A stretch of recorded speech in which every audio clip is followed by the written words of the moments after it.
साक्षात महामंत्र के स्मरण के लिए अपना मानस तैयार करें।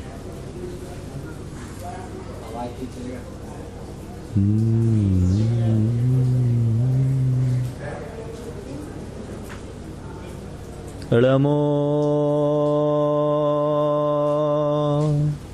अरिहन्ताणम्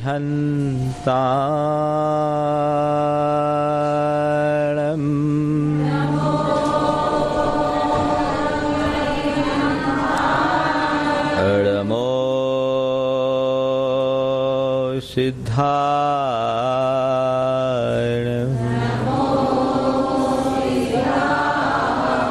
नमो आयर्याणम्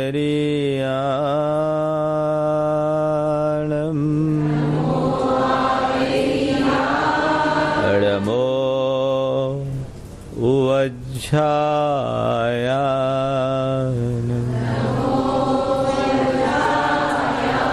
नमो लोये सव्वसाहुनम्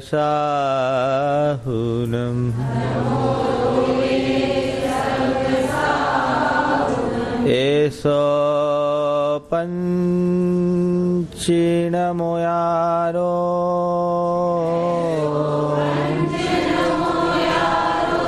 सौवपावपनाशनो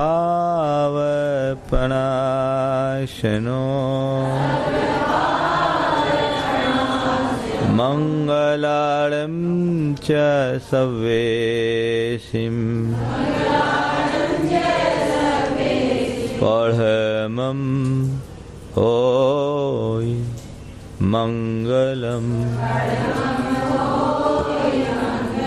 नमः श्रीवर्धमानाय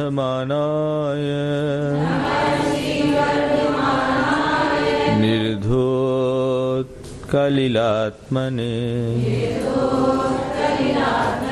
सालोकानां त्रिलोकानां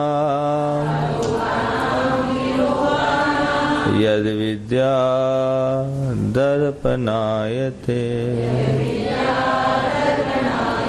जय बोलो देवादिदेव 1008 श्री भगवान महावीर स्वामी की, अहिंसा परमो धर्म की, परम पूज्य आचार्य गुरुवर श्री विद्यासागर जी महाराज की।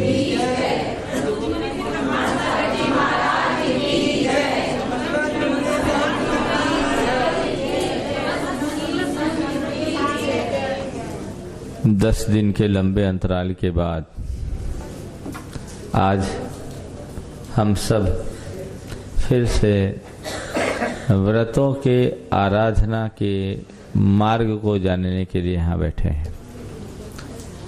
व्रत जीवन के कल्याण का सबसे श्रेष्ठ मार्ग है।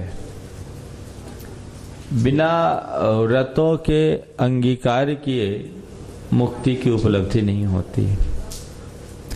तीर्थंकर जैसे महान पुरुषों को भी अपने जीवन के कल्याण के लिए व्रत अंगीकार करना होता है, क्योंकि पाप से दूर हटने का, पाप से बचने का और कोई दूसरा मार्ग नहीं है। तो अपने पापात्मक प्रवृत्तियों पर अंकुश लगाना आत्म कल्याण के लिए सबसे प्राथमिक आवश्यकता है, और पापों पर अंकुश व्रत के द्वारा ही लग सकता है। और इसी प्रसंग में व्रत की व्याख्या की गई, अनुव्रत की और महाव्रत की। और ये कहा गया कि पाप से पूर्णतः बचने के लिए महाव्रत अंगीकार करो, और यदि संभव नहीं है तो पाप को जिस अंश में छोड़ सको छोड़ो, जिस स्तर पर छोड़ सको छोड़ो, थोड़ा सा ही सही, पर व्रत जरूर अंगीकार करो, अनुव्रत अंगीकार करो। और उस अनुव्रत के प्रसंग में उसमें भी और अधिक निखार लाने के लिए दिग्व्रत की चर्चा यहाँ आई कि दिग्व्रत मतलब 10 दिशाओं की सीमा बनाकर जीवन पर्यंत के लिए उससे बाहर न आने जाने का संकल्प। ये दिशा का परिमाण कर लेना, दिशा की सीमा निर्धारित कर लेना, ताकि हम अपनी आकुलताओं से अपने आप को बचा सकें, व्यर्थ के आवागमन की जो चाहत है उससे अपने आप को बचा सकें, अपने आप को आसक्ति से मुक्त कर सकें। ये प्रसंग पिछले दिनों आप सबके बीच आया था। दिग्व्रत की काफी विस्तृत व्याख्या और उसके लाभ की चर्चा भी आप सबसे विगत व्याख्यान में की गई। आज उसी दिग्व्रत की महिमा बताते हुए यहाँ कह रहे हैं कि देखो, सीमा बना लेने के बाद सीमा से बाहर तुम सब पाप से बच जाते हो। अनुव्रति भी महाव्रति जैसा हो जाता है। जितने क्षेत्र में हमारा संपर्क, जितने क्षेत्र से हमारा आवागमन, जितने क्षेत्र से हमारा लगाव, वो क्षेत्र की सीमा से बाहर अगर हमने सीमा बना ली तो सीमा से बाहर हमारे पास कोई भी पाप शेष नहीं रहता। कहाँ तक हुआ था पहले? प्रत्याख्यान आज होना है। क्यों महाव्रत हो जाता है? पहले कहा गया कि सीमा से बाहर छोटे से पाप की भी निवृत्ति हो जाने पर वो अनुव्रत भी महाव्रत बन जाता है। यानी उस क्षेत्र में तुम्हारा मन वचन काय कृत कारित अनुमोदन से कोई पाप नहीं। इतना बड़ा संसार है, 343 घन राज्यों का संसार है। हमारी अपनी एक सीमा है, उससे बाहर के विषय में हमको कोई लेना देना नहीं है। तो जिससे तुम्हारा कोई लेना देना नहीं, जहां कभी आना नहीं, कभी जाना नहीं, किसी को बुलाना नहीं, कभी किसी को भेजना नहीं, तो क्यों ना वैसा संकल्प ले लो, उस संकल्प से बंध जाओ। यदि संकल्प से बंधते हो तो संकल्प ग्रहण करने मात्र से उससे बाहर के क्षेत्र के सारे पाप खत्म हो जाएंगे, उस संबंधी कोई पाप नहीं लगेगा और अनुव्रत भी महाव्रत के रूप को धारण कर लेगा। अब प्रश्न उठा कि आपने महाव्रत क्यों कह दिया, महाव्रत क्यों कह दिया? अगला श्लोक उसी अर्थ का खुलासा कर रहा है और बहुत गहरा संदेश लेकर आ रहा है। चलिए श्लोक लीजिए। कितना नंबर है श्लोक का? 71। आप लोगों की किताब में 71। प्रत्याख्यान तनुत्वात्, प्रत्याख्यान तनुत्वान् मंदतराश्चरण मोह परिणामा, मंदतराश्चरण मोह परिणामा, सत्वेन दुरवधारा, सत्वेन दुरवधारा, महाव्रताय प्रकल्प्यन्ते, महाव्रताय प्रकल्प्यन्ते। हाँ? तनुत्वान ठीक है, तनुत्वान तो तोड़ने पर तो आता है। हाँ, दुरवधारा। फिर से देखिए, प्रत्याख्यान तनुत्वान मंदतराश्चरण मोह परिणामा, सत्वेन दुरवधारा, महाव्रताय प्रकल्प्यन्ते।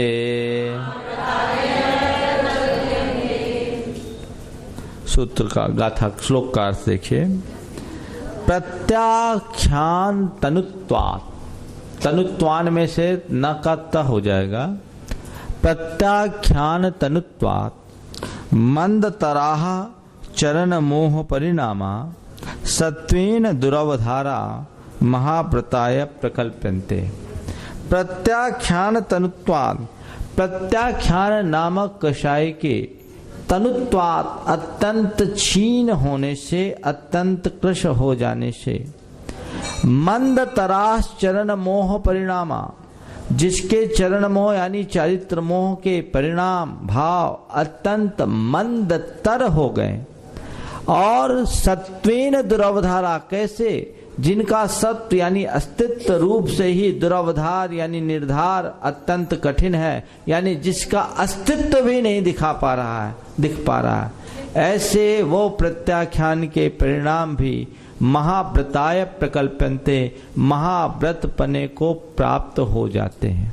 फिर से देखिए श्लोक का अर्थ, प्रत्याख्यान तनुत्वात्, प्रत्याख्यान कषाय के अत्यंत तनु यानी कृष्ण क्षीण होने से, मंद तरह चरण मोह परिणामा, चरण मोह यानी चारित्र मोहनी के परिणाम अत्यंत मंद हो गए हैं, और सत्वेन दुरवधारा, सत्वेन जिसका सत्व अस्तित्व ही, दुरवधार यानी जिसके अस्तित्व को पता लगाना ही बहुत कठिन है, जिसको अवधारित कर पाना बहुत कठिन है, जिसके सत्व का अवधारण अत्यंत कठिन है, यानी जिसका अस्तित्व ही नहीं दिखाई पड़ रहा है, ऐसे मंदता को प्राप्त हो जाने से वह कषाय भी, उस कषाय के होने पर भी उस जीव के चारित्र मोहनी के परिणाम महाव्रत को प्राप्त हो जाते हैं। अब इसके भाव को लीजिए, हमारे चरित्र को प्रभावित करने में सबसे बड़ा रोल कषायों का होता है। मोह कर्म हमारे जीवन पर गहरा प्रभाव छोड़ता है, और इस मोह कर्म के दो भेद हैं, एक दर्शन मोहनी कर्म और दूसरा चारित्र मोहनी कर्म। दर्शन मोह कर्म हमारे विचार को विकृत करता है, और चारित्र मोहनी कर्म हमारे आचार को विकृत करता है। दर्शन मोह कर्म के रहते सम्यक दर्शन प्रकट नहीं हो पाता, और चारित्र मोह हमारे चारित्र के विकास में रुकावट डालता है। तो इस तरह ये मोहनी कर्म है, दर्शन मोहनी और चारित्र मोहनी। जब दर्शन मोहनी कर्म के अभाव में किसी आत्मा में विचार शुद्धि प्रकट होती है, तब सम्यक दर्शन प्रकट होता है, और सम्यक दर्शन के साथ वह जब महाव्रत और अनुव्रत को अंगीकार करता है, तब उसमें चारित्र की अभिव्यक्ति होती है। तो ये कषाय है जो हमारे आचार को विकृत करते हैं, हमारे चारित्र के विकास को रोकता है, वो कषाय। ये कषाय 4 प्रकार की है, अनंतानुबंधी कषाय, अप्रत्याख्यान कषाय, प्रत्याख्यान कषाय और संजुलन कषाय। इसमें सबसे पहली कषाय जो सबसे ज्यादा खतरनाक कषाय है वो अनंतानुबंधी कषाय। ये एक ऐसी कषाय है जो हमारे सम्यक दर्शन और चारित्र दोनों को घातती है। इसको द्विमुखी कहते हैं, इसका डबल रोल है। इस कषाय के रहते न तो सम्यक दर्शन होगा और न ही चारित्र का लेश मात्र होगा। इसकी पहचान क्या है? कषाय तो सबके पास है। हम अपनी कषाय को कैसे नापें? अपने भीतर झांक कर देखो। यदि इसको थोड़ा नीचे करो, अपने भीतर झांक कर देखें, यदि हमारे अंदर की कषाय तीव्र है, तीव्रतम है, तो समझना अनंतानुबंधी है। इस कषाय के रहते सम्यक दर्शन नहीं हो सकता। इसकी पहचान क्या है? आचार्यों ने अनंतानुबंधी कषाय की परिभाषा करते हुए कहा कि जिस कषाय का संबंध अनंत काल तक बना रह जाए उसका नाम अनंतानुबंधी। अगर तुम्हारे मन में किसी के प्रति कषाय हो और 6 महीने से अधिक है तो समझ लेना अनंतानुबंधी। इनको समझाने के लिए, चारों कषायों को समझाने के लिए अलग अलग प्रतीक बताए, उदाहरण दिए। क्रोध, मान, माया, लोभ है, ये 4 कषाय हैं, और इन चारों कषायों के 4 रूप है, अनंतानुबंधी, अप्रत्याख्यान, प्रत्याख्यान और संजुलन। हमने अभी अनंतानुबंधी को समझा, अप्रत्याख्यान, प्रत्याख्यान और संजुलन को भी समझ ले ताकि ये बात की बात समझने में आ सके। अप्रत्याख्यान कषाय वह कषाय है जो सम्यक दर्शन को तो न रोके पर अनुव्रत भी अंगीकार न करने दे।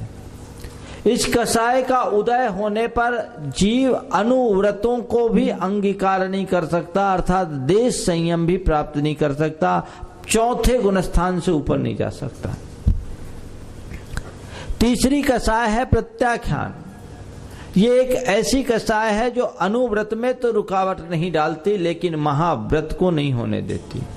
जब तक प्रत्याख्यान कषाय है तब तक जीव महाव्रत अंगीकार नहीं कर सकता, मुनित्व को धारण नहीं कर सकता, पंचम गुणस्थान से ऊपर नहीं जा सकता। और चौथी कषाय है संज्वलन कषाय।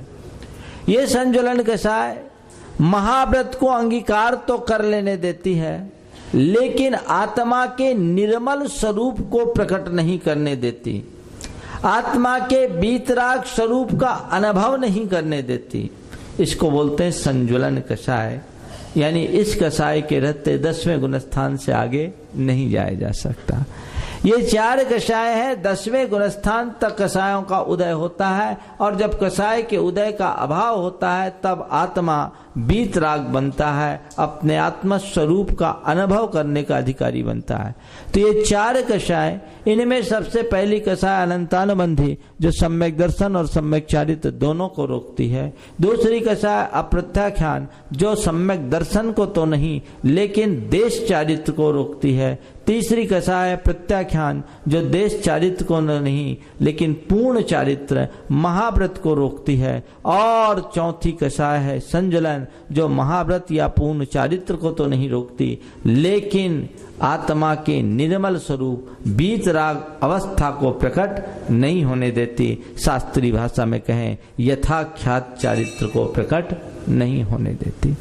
इन 4 कषायों में सबसे पहले लेवल की कषाय है अनंतानुबंधी, जिसके भीतर ऐसी कषाय पक्की तौर पर वो मिथ्या दृष्टि है और अभी धर्म की पहली क्लास में भी प्रवेश नहीं मिला। कैसे पहचाने? क्रोध, मान, माया, लोभ, इन 4 कषायों को अलग अलग तरीके से बताया गया। सबसे पहले क्रोध को ले। क्रोध उत्पन्न होने पर मन में दरार उत्पन्न होती है। ये दरार कई तरह की होती है। जैसे पत्थर पर कोई लकीर उकेर दी जाए, एक बार उकेर दी गई मिटना असंभव सा रहता है। जब तक छेनी हथौड़ी नहीं ले तब तक वो मिट नहीं पाती। दूसरा मिट्टी की दरार है, धरती की दरार। धरती में दरार होती है, गर्मी के दिनों में धरती फट जाती है, दरार पड़ जाती है, लेकिन बरसात होती है वो दरार वापस मिट जाती।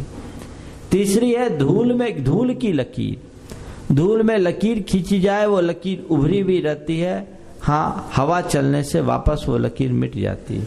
और चौथी है पानी की लकीर, इधर खींचो इधर मिटे। यही 4 कषाय। अनंतानुबंधी की लकीर पत्थर की लकीर होती है, एक बार उकीर गई तो मन से दूर नहीं होती। अगर हमारे मन में किसी के प्रति क्रोध है और वो क्रोध की लकीर लंबे समय तक अंदर खिंची हुई है तो समझना ये अनंतानुबंधी कषाय की अभिव्यक्ति है और इस कषाय के रहते सम्यक दर्शन नहीं होगा और तुम्हारा धर्म तुम्हारे जीवन से नहीं जुड़ेगा। मन को पलट करके देखो कि इस तरह की लकीर मेरे मन में तो नहीं खींच रही। यदि खिंच रही है तो हमारा बहुत ज्यादा नुकसान है, ये अपनी आत्मा के लिए बेहद घातक है, इनसे हमको बचना है। दूसरा अप्रत्याख्यान, जमीन की लकीर, धरती की लकीर, इसका अधिकतम असर कितने दिन पड़ता है? 6 महीने तक। बरसात होती है, ठीक, मन में लकीर आई, सत्पुरुषों का गुरुजनों का थोड़ा बहुत उपदेश का जल उन पर पड़ा, मामला ठीक, थोड़ा समझाना पड़ता है, मन हल्का हो जाता है, ठीक हो गया। तो 6 महीने से ज्यादा होने पर अनंतानुबंधी और 6 महीने की सीमा तक का प्रत्याख्यान। इसके बाद है प्रत्याख्यान, धूल की लकीर।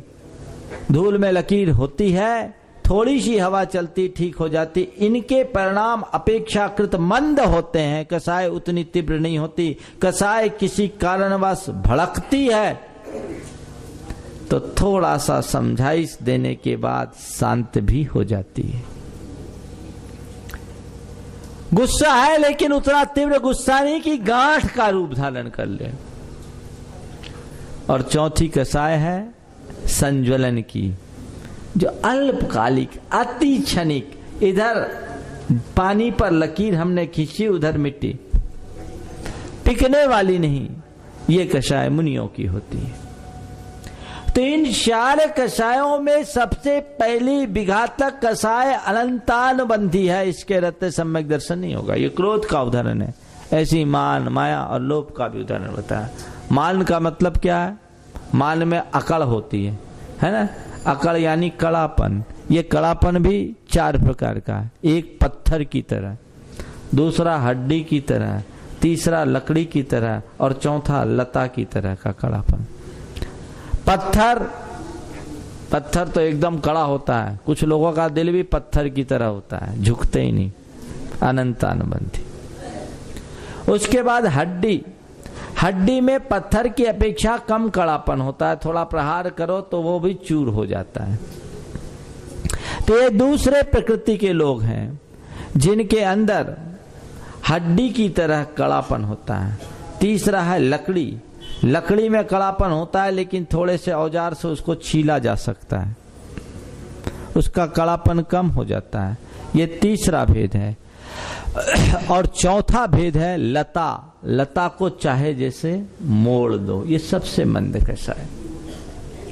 इसी तरह माया के भी 4 रूप। माया यानी कुटिलता। सबसे ज्यादा कुटिलता है बांस की जड़ में। बांस की जड़ देखी आपने? कितनी गांठें होती पता ही नहीं। ऐसी कई मनुष्यों के अंतरंग में ऐसी प्रबल गांठें होती है कि उसके मन की बात पता ही नहीं लगा पाए। दूसरा है भेड़ की सींग। भेड़ की सींग की राउंड देखते हैं, एकदम ऐसी राउंड होती है, एकदम कुटिल, अपेक्षाकृत कम सींग। और तीसरे नंबर पर है बांस की जड़, भेड़ की सींग, खुरपा देखा आपने? खुरपा का काम क्या होता है? घास काटने के काम में आता है। ये सेफ रहता है उसका। टेढ़ापन दिख रहा है लेकिन बहुत ज्यादा नहीं। और चौथी कषाय छिलते हुए बांस की तरह, समझ गए? या चलते हुए गाय के मूत्र की धार की तरह। यही लो, वो तो मान में आएगा। चलते हुए गाय के मूत्र की धार की तरह। जैसे गाय गोमूत्र करती है तो उसमें अनेक प्रकार की लकीरें हो जाती हैं, लेकिन उसमें जो हल्का कर्व होता वो ज्यादा नहीं होता, माने सबसे कम जटिलता। ये सबसे अल्प जटिलता, हल्की फुल्की माया है लेकिन ज्यादा जटिलता नहीं। ये 4 प्रकार की माया है। इसी प्रकार 4 प्रकार का लोभ है। लोभ एक प्रकार का राग रंग है। सबसे गहरा लोभ होता है किरमिजी के रंग का। किरमिजी एक प्राणी होता है, वो अपने उसकी मल का जो दाग होता है कपड़ा पर लग जाए, कपड़ा न फटे। मांजिष्ठ का रंग पक्का होता, उससे भी ज्यादा पक्का रंग किरमिजी का होता है। तो किरमिजी का रंग, इसको कृमि राग कहते हैं। लाल लाल रंग उसके मल से निकलता है, छूटे ही नहीं। दूसरा है आपका ग्रीस या ओंगन, जो गाड़ी के अंदर रहता है, मोबिल लग जाए तो बिना केरोसिन के वो छूटता नहीं। तीसरा है शरीर का मैल, हल्के साबुन से दूर हो जाता।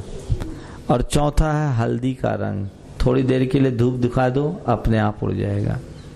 तो ये कषाय की क्रमशः मंदता का या ऊपर से नीचे आए तो तीव्रता का उदाहरण है। जितना तीव्र रंग इसका है उतना तीव्र कषाय है। सबसे ज्यादा अनंतानुबंधी की, सबसे अल्प संज्वलन की। अब यहां प्रश्न उठा कि गृहस्थ को, तो अभी प्रत्याख्यान कषाय का उदय है, आपने उसे महाव्रती कैसे कह दिया? जब तक प्रत्याख्यान कषाय है तब तक महाव्रत नहीं हो सकता, ऐसा आपने कहा। और अब आप कह रहे हैं कि दिग्व्रत की स्वीकृत मर्यादा के बाहर के क्षेत्र में उसका महाव्रत हो जाता है। तो उसी के समाधान के लिए श्लोक लिखा गया कि भाई बात ऐसी है कि जितने तक तुम्हारा अटैचमेंट है, जितने से तुम संबद्ध हो, वहीं तक आपका पुण्य पाप है। उससे बाहर यदि आपने संकल्प पूर्वक त्याग कर दिया तो वहां आपका मन वचन काय कृत कारित अनुमोदन से कोई पाप नहीं, और उस क्षेत्र में आपके प्रत्याख्यान कषाय अत्यंत मंद हो जाती है, उसका अस्तित्व ही निःशेष हो जाता है, उसके अस्तित्व का पता लगाना ही मुश्किल होता है। इसलिए वो महाव्रत के लायक हो जाता है। इसका मतलब ये भी समझ लो, तुम्हारी कसाएं जितनी मंद होगी, आत्मा के परिणाम उतने उन्नत होंगे। कोशिश करो अपनी कसायों को मंद से मंदतर बनाने का। यही हमारे जीवन का सबसे मूल पुरुषार्थ है। कसाय मंद रखो। प्रायः जब कसाय की बात आती है तो लोग गुस्से को ही कसाय मानते हैं। गुस्सा मात्र कसाय नहीं है। कसाय कितनी है? 4 है ना। तब हम मंद कसाय बोलेंगे तो केवल गुस्सा को ही मंद, कम गुस्सा करने वाला मंद कसाय है कि कम मान करने वाला, कम करने वाला, या कम लालच करने वाला? चारों कषायों को ध्यान रखना। मंद कषाय, जितनी कषाय मंद होगी हमारे परिणाम उतने उज्जवल होंगे, और कषाय जितने तीव्र होगी हमारे परिणाम उतने विकृत होंगे। आत्मा की उन्नति के लिए कषायों का मंद होना चाहिए, तीव्रता नहीं होनी चाहिए। तीव्र कषाय के लक्षण क्या है पता है? जो गुस्सा करे वो तीव्र कषाय नहीं। तीव्र कषाय और मंद कषाय का लक्षण स्वामी कुमार ने कार्तिकीय अनुप्रेक्षा में बहुत अच्छा किया है। अपप्रशंसन कर्णम, अपप्रशंसम कर्णम, अपने आप की प्रशंसा करना। दुब्बैनम, दुब्जने, अपप्रशंसन कर्णम, शील वदेशु दोष गहन शीलत्तम, बेरम गहनम च सुईरम, लखन मेयम तीव्र कषायस्य। अपनी प्रशंसा करना और गुणवान शीलवानों के प्रति भी दोष देखना, बैर की गांठ बांध कर रखना, ये तीव्र कषाय के लक्षण है। जो व्यक्ति अपने मुंह से अपनी ज्यादा प्रशंसा करता है, समझ लेना ये तीव्र कषाई जीव है। इसका व्यक्तित्व बहुत उथला है, उससे ज्यादा नाता मत रखना। अपने मुंह मियां मिट्ठू बनने वाले व्यक्ति विश्वास के लायक नहीं होते, कभी भी धोखा दे देगा। तो अपप्रशंसन करना, अपनी आत्मा प्रशंसा। आजकल लोग अपने मुंह से अपनी प्रशंसा करते नहीं आगाते, सब काम में अपना ही श्रेय लेने की कोशिश करते हैं। हल्कापन कसाय की तीव्रता का द्योतक है, और दूसरों के गुणों में भी दोष देखने की प्रवृत्ति। कई लोग हैं जिनसे किसी के विषय में भी कहो दोष ही बताएगा, कभी किसी की प्रशंसा वो कर ही नहीं सकता और सह ही नहीं सकता। किसी के बारे में बोल दो, हाँ उसमें तो ये कमी, तुमको क्या पता। ऐसे लोग दोष निष्कासन में निष्णात कहलाते हैं। बहुत एक्सपर्टाइजेशन रहता है उनका कि ये तीव्र कषाय के लक्षण है। और तीसरे नंबर में बैर की गांठ बांध कर रखना। बैर की गांठ बांध कर रखना, ये तीव्र कषाय। कभी किसी से झगड़ा हो जाए चलेगा, बैर मत होने दो। कला हो जाए कोई बात नहीं, वहीं कला को कला तक सीमित कर दो, उसको वैर की गांठ मत बनने दो। कैसे होगा? जाके तुरंत क्षमा मांग लो, मामला सलट जाएगा। प्रतिशोध की ज्वाला अगर हृदय में जल रही है, तीव्र कषाय। बदला लेने का भाव अगर अंतरंग में है, तीव्र कषाय। किसी को माफ करने की वृत्ति यदि नहीं है, तीव्र कषाय। अपने मन को तौल दो, हम किस श्रेणी के जीव हैं? तीव्र कसाई हैं कि मंद कसाई? दूसरे को मत देखना, अपनी कसौटी देखना। अपनी प्रशंसा करने की तत्परता है, तीव्र कसाई। दूसरों के दोषों को नहीं सह पा रहे, परगुण असहिष्णुता है, तीव्र कसाई। हाँ,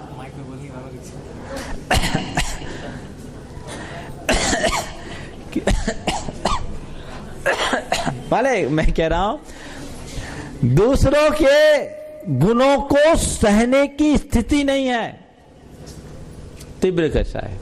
महाराज ने कहा माइक में बोलने की इच्छा, तो हम बोले हम भी लपेटे में आ जाएंगे। सुनो, माइक में बोलने की इच्छा होना और माइक में बोलना अलग बात है। आत्म गुणों का ख्यापन थोड़ा बहुत होता है, लेकिन उसकी ज्यादा तीव्रता मनुष्य का पतन करा देती है। भावना तो सबकी होनी चाहिए, लेकिन ऐसी भी नहीं होनी चाहिए कि उसके पीछे पागल हो जाए। समझ गए? हम लोग माइक में बोलते हैं, इसलिए बोलते हैं कि बोलना पड़ता है। आपसे लेते हैं तो देना भी हमारी जवाबदारी है। समझ गए? लेकिन ऐसा नहीं है कि माइक नहीं मिले तो परेशान हो जाए। खैर, तो ये क्या लक्षण हुए तीव्र कषाय के? अपनी प्रशंसा करने की मनोवृत्ति देख लो, सब अपनी प्रशंसा अपने मुंह से करते हैं। अरे हमारी प्रशंसा दूसरा करे तो हमारा गुण है, और हम अपनी प्रशंसा अपने मुंह से करे तो दोष। दूसरा प्रशंसा करे, हम खुद अपनी प्रशंसा न करें, और दूसरों के गुणों को हम सहें। दूसरों के गुणों से अगर जलन होती है और दूसरों के दोष देखने की प्रवृत्ति होती है, तो ये तीव्र कषाय, जिसको बोलते ईर्ष्या या मात्सर्य, ये तीव्र कषाय का रूप है। गुस्से से भी ज्यादा खतरनाक है। और वैर, बदला लेने की भावना, प्रतिशोध की भावना, माफ न करने की प्रवृत्ति, ये सब तीव्र कषाय के लक्षण हैं। इनसे अपने आप को बचना। अब मंद कषाय के लक्षण क्या? सवत्थ विपीवैनम दुब्बैने दुज्जने विखम करणम। सवत्थ विपीवैनम दुब्बैने दुज्जने विखम करणम। सवत्थ पीवैनम, सबसे प्रिय वचन बोलना, मधुर वचन बोलना, कर्कश, कठोर, मर्मघाती, हृदय विदारक शब्दों का प्रयोग नहीं करना। जिसकी कषाय मंद होगी वो आप शब्द नहीं बोलेगा। आप गाली दे रहे हैं किसी को, तो क्या कर रहे हैं आप? तीव्र कषाय के लक्षण प्रकट कर रहे हैं। मंद कषाई जीव के मुख से मधुर भाषा निकलेगी, कटु भाषा नहीं। कर्कश, कठोर शब्द आप कर रहे हैं, निश्चित उस समय आपके अंदर तीव्र कषाय। दुब्बैने दुज्जनेवी खम करणम। कोई हमसे दुर्वचन बोल दे, अपशब्द बोल दे, व्यंग कर दे, कटोक्ति कह दे, तो भी उसे क्षमा करना। और दुब्बैने दुज्जने भी खम करना, दुर्जन के प्रति भी क्षमा का भाव रखना। कितना भी दुर्जन और दुष्ट है उसको भी क्षमा कर देना, महानता की पहचान है। सवत्थ विपीवैनम दुब्बैने दुज्जने विषम खम करनम। और क्या है, भूल रहा हूं, अभी आ जाएगा। मैं कह रहा था कि इसके भाव को लें कि सवत्थ विपीवैनम दुर्वैने दुर्जने विश्व खम करनम, और सबके प्रति गुण ग्रहण का भाव रखना। ये लक्षण में यस मंद कसायस दिठैनम, सवत्थ भी गुण गहना मंद कसायस लक्षण दिठनता आ गया। सवत्थ विपीवैनम दुर्वैने दुर्जने विखम करनम, सवत्थ विगुण गहनम मंद कसायस दिठनता। सबके गुण ग्रहण करने का भाव रखो। मंद कसाय हम लोग रोज सुनते हैं, तीव्र कसाय से बचे, मंद कसाई बने। देख लो, ये लक्षण अपना लो, टाइटल लग जाएगा हम कौन है, मंद कसाई है कि तीव्र कसाई। दूसरे को मत देना टाइटल, किसको देना, खुद को। तो यहां कह रहे एक अनुवृत्ति की भी उस क्षेत्र में, सीमा से बाहर के क्षेत्र में कषाय इतनी मंद हो जाती है कि उसको ठा लेना भी मुश्किल हो गया, पता ही नहीं। इसलिए अनुवृत्ति होकर के भी महावृत्ति हो गया। प्रत्याख्यान कषाय के सद्भाव में भी महाव्रत हो गया। कितनी बड़ी बात है। कोशिश हमारी हो कषायों को सदैव मंद करने की। ये मंद कषाय भाव ही हमारी आत्मा की उन्नति का आधार होगा। अब बता रहे महाव्रत हो गया। महाव्रत क्यों होता है, महाव्रत कहते किसको, सुन लीजिए महाव्रत की परिभाषा। पंचानाम पापानाम, पंचानाम पापानाम हिंसादीनाम मनोवच काये, हिंसादीनाम मनोवच काये, कृतकारितानुमोदेश, आधे शतक, कृतकारितानुमोदेश, त्यागस्तु महाव्रतम महताम, त्यागस्तु महाव्रतम महताम।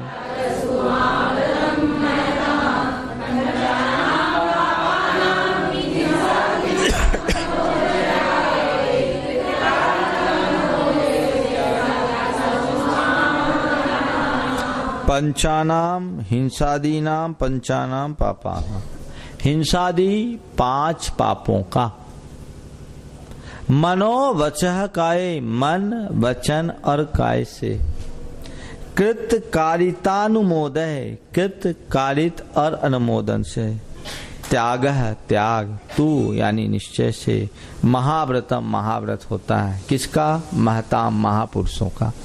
महाव्रत को कौन धारता है, जो महान होते।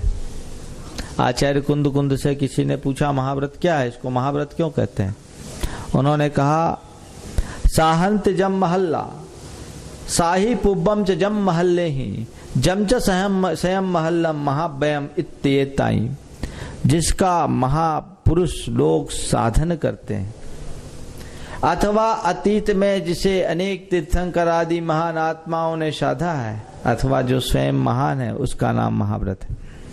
तो महाव्रतम महताम, महान पुरुषों का महाव्रत होता है। कैसे, 5 पापों का मन वचन काय और कृत कारित अनुमोदन से त्याग होने से। तो आचार्य समंतवत महाराज कह रहे जब महाव्रत की ये परिभाषा है, सीमा से बाहर तुम्हारे 5 पाप मन से वचन से काय से कृत से कारित से अनुमोदन से छूट गए, तो उस क्षेत्र में तुम्हें महाव्रती होने से कौन रोक सकता है। तो महाव्रती हो गए कि नहीं हो गए। सीमा बनाओ। उस दिन भी कहा था दुनिया में कितनी दूर तक जाना है, तुम सोचो कहां तक जाना है। एक नियम बनाओ। महाराज आवागमन तो नहीं करते, कदाचित नियम भी ले लें, लेकिन घर में जो टीवी है वो तो सारी दुनिया की न्यूज लाती, वर्ल्ड की किसी भी देश की न्यूज लाती। तो फिर मैं क्या करूं। तो आपका मन वचन का है, कृतकालित अनुमोदन जुड़ गया, तब आपकी सीमा नहीं बनी।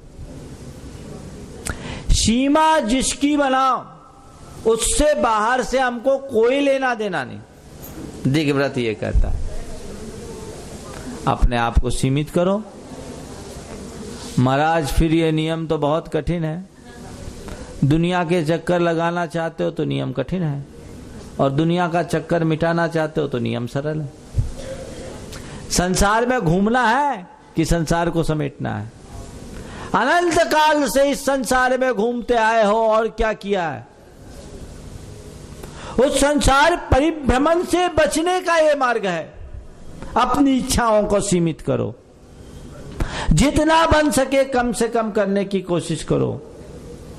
दिग्व्रत की मर्यादा लो, और दिग्व्रत तो जीवन पर्यंत का होता है। भले दिग्व्रत का दायरा बड़ा करो, देश व्रत में उसको और थोड़े थोड़े समय के लिए सीमित करते जाओ, ताकि व्यर्थ की आकुलता और आसक्ति से बचा जा सके और पापों से भी बचा जा सके। चलिए, क्षेत्र में घटना घटी, हमारा तो ऐसा होना है नहीं। हाँ, हमको पाप कैसा लगेगा? क्या विदेश में घटना घटी, हत्याकांड हुआ, कुछ भी हुआ, हाँ, हम तो यहाँ बैठे हैं, हमें पता है कोई चीज का, तो हमें दोष कैसे लगेगा? महाराज जी ने पूछा है आप लोगों की तरफ से कि विदेश की घटनाएं घटी और हमारा त्याग नहीं है, तो हमको उसका पाप क्या लगा? हमको तो उससे कुछ लेना देना नहीं। आपने त्यागा नहीं है, इसी का मतलब है कि आपको लेना देना है। जिसको आप त्याग दिए, जिससे आपका कोई लेन देन नहीं, उसको त्यागने से क्या दिक्कत? दूसरी बात, जो घटनाएं घटी है आपने सुना, आपका उससे लगा हुआ तब ना सुना। आपको मतलब क्या है सुनने से? अब न्यूज चैनल आप लगा रहे, वर्ल्ड न्यूज सुन रहे हैं, यानी पूरे विश्व की चिंता है ना। चिंता कब है? जब मेरा मन वचन काय कृतकालित अनुमोदन से संबंध है, तब ना है चिंता। नहीं तो हमको क्या मतलब? देश और दुनिया से हमको क्या लेना देना? जितने से हमको मतलब है हम वही न्यूज सुने, बाकी न्यूज नहीं सुने। ऐसा सिस्टम है ना।